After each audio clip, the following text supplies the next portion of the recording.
Bonjour à tous, nous allons aujourd'hui parler du thème de la parole qui, comme vous le savez, est le thème de culture générale des classes préparatoires HEC. La parole n'est pas seulement linguistique. Benveniste avait réfléchi sur cette question.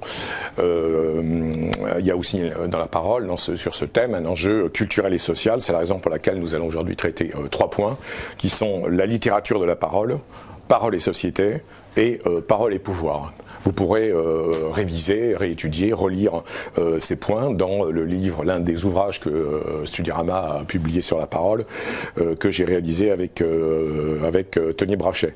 De ce point de vue, il est utile sans doute que vous dépassiez votre cours pour croiser des informations que vous auriez captées, si c'est nécessaire de lire et de se cultiver au-delà du cours.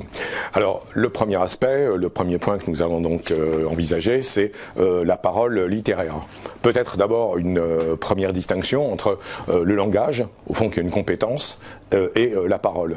La parole, c'est une performance, to perform, réaliser ou accomplir en anglais. Une performance actualisée dans la société et dans la culture. Et c'est Benveniste qui, dans Problème de linguistique générale, explique cette différence.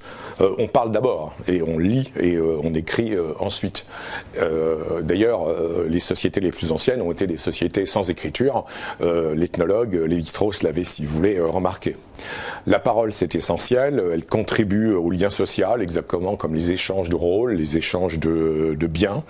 Elle évoque le monde, elle soulève les passions, comme la poésie peut le faire.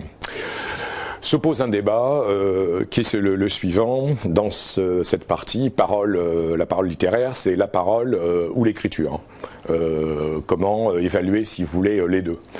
Pour Platon, philosophe antique, l'écriture est avant tout un aide-mémoire, et il l'explique dans le dialogue, le Phèdre.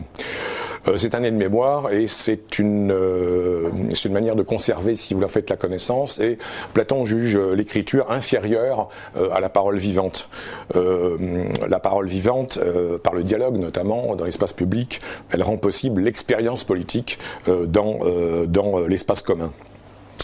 En littérature, la parole est évidemment essentielle. Vous avez vu ça dans vos études de lycée. On vous a enseigné des distinctions entre le récit et le discours, le narratif et l'argumentatif, et aussi le rôle de la parole dans les différents genres littéraires. Nous pouvons en prendre un titre d'exemple, c'est le théâtre. Le théâtre dans lequel... alors le théâtre qui est globalement, évidemment, un discours, hein, il faut bien le savoir, mais qui peut contenir des récits. Le récit peut parfois remplacer l'action. Le théoricien de l'art classique Boileau, au XVIIe siècle, avait écrit, vous le savez, ce qu'on ne doit point voir, qu'un récit ne l'expose. Donc on pourrait raconter en fait l'action, faute de la mettre sur scène. Cette parole au théâtre peut prendre différentes formes, notamment le dialogue. Il y a de beaux exemples dans le théâtre de Molière, notamment la polémique entre Alceste et Philinte au début du Misanthrope, qui est un texte littéraire à connaître absolument, c'est l'acte 1, si vous voulez, scène 1. Le dialogue, le monologue, dans l'Avare, lorsque Harpagon, seul sur la scène, à qui on a volé sa cassette, s'adresse en fait au public en l'accusant. Vous avez de très nombreux exemples de dialogue et de paroles dans Don Juan. Dans Don Juan de Molière, de très nombreux exemples, que ce soit dans l'acte 4, scène 4, l'acte 4, scène 4, Don Juan face à son père. Son père vient l'accuser d'immoralité et de transgresser l'ordre social et moral, et Don Juan ne dit rien. Il sort cette bêtise, si je puis dire entre guillemets, à la fin. Vous en seriez mieux si vous étiez assis, je crois, pour parler. Je cite le texte approximativement. Affrontement par la parole entre le pauvre, qui représente un peu l'homme de Dieu, dans l'acte 3, scène 2, qui est tenté par Don Juan, qui représente un peu le diable. Dans l'acte 1, scène 1, la tirade de l'inconstance, de Don Juan face à Sganarelle, et puis aussi, à la fin de la pièce, lorsque Monsieur Dimanche, un bourgeois à qui Don Juan doit de l'argent, Monsieur Dimanche vient chercher son argent, et Don Juan réplique en le saoulant de belles paroles, de bons mots. Il y a un sujet intéressant d'ailleurs, ça serait bons mots, grands mots et bons mots. Sujet d'ailleurs que nous avons placé à la fin du livre publié chez Studirama, puisque nous avons noté quelques centaines de sujets possibles. Le dialogue implique donc une interaction entre des personnages. la possibilité de la polémique, la possibilité de la controverse, l'apostrophe au public. Je parlais tout à l'heure d'Harpagon dans l'Avare de Molière.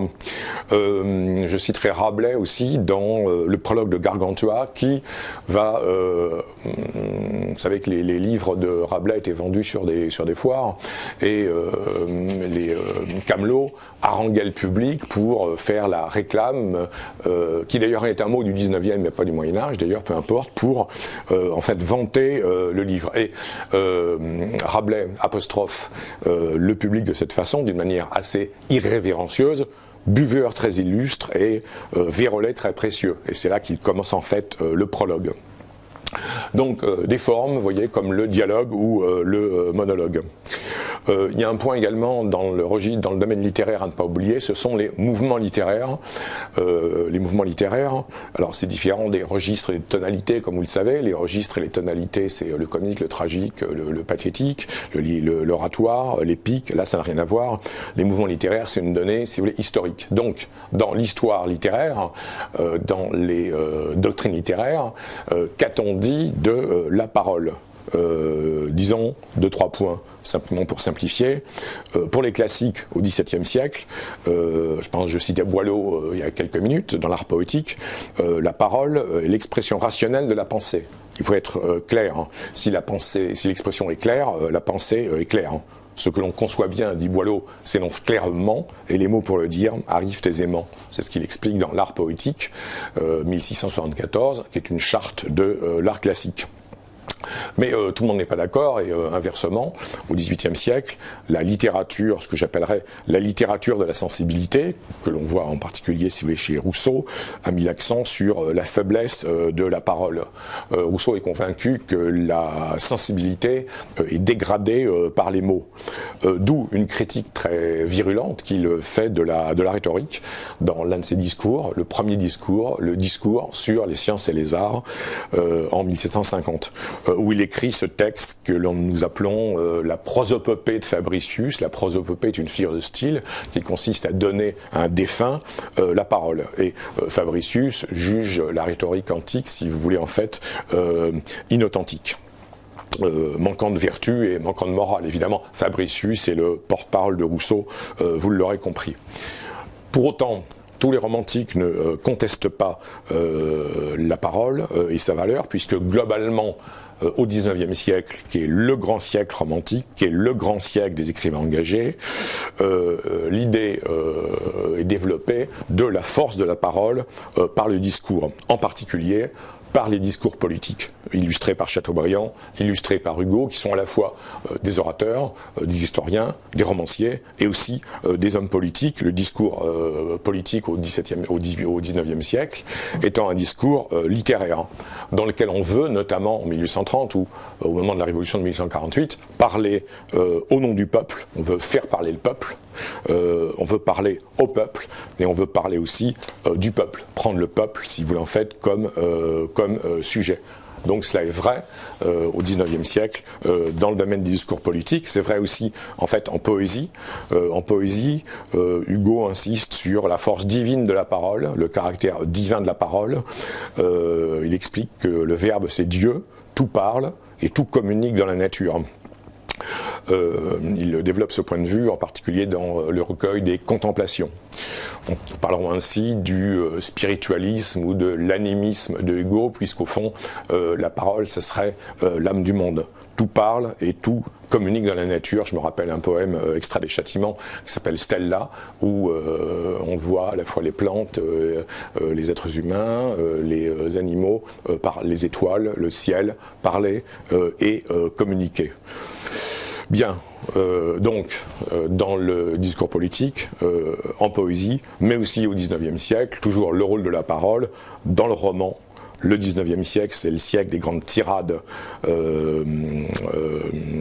le roman. Je pense en particulier dans Zola, par exemple, Étienne Lantier haranguant les mineurs en grève, Hugo également, l'étudiant Enjolras monté du haut de la barricade, faisant un grand discours messianique et prophétique sur l'avenir, et Balzac, Balzac dans Illusion perdue, lorsque un journaliste installé vient faire l'apologie du journalisme auprès du jeune Rubempré pour le faire rentrer dans le journalisme.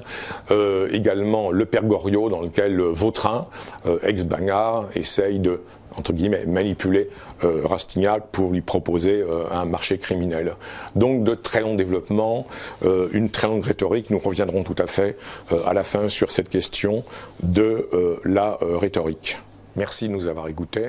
Nous vous souhaitons bon courage pour les épreuves que vous passerez en 2017. Nous vous invitons d'ici là à vous reporter également à l'ensemble des réalisations d'Espace Prépa dans le groupe Studirama, les annales des concours, le magazine qui comprend des dossiers très riches, également le livre La Parole que j'ai réalisé avec Tony Brachet.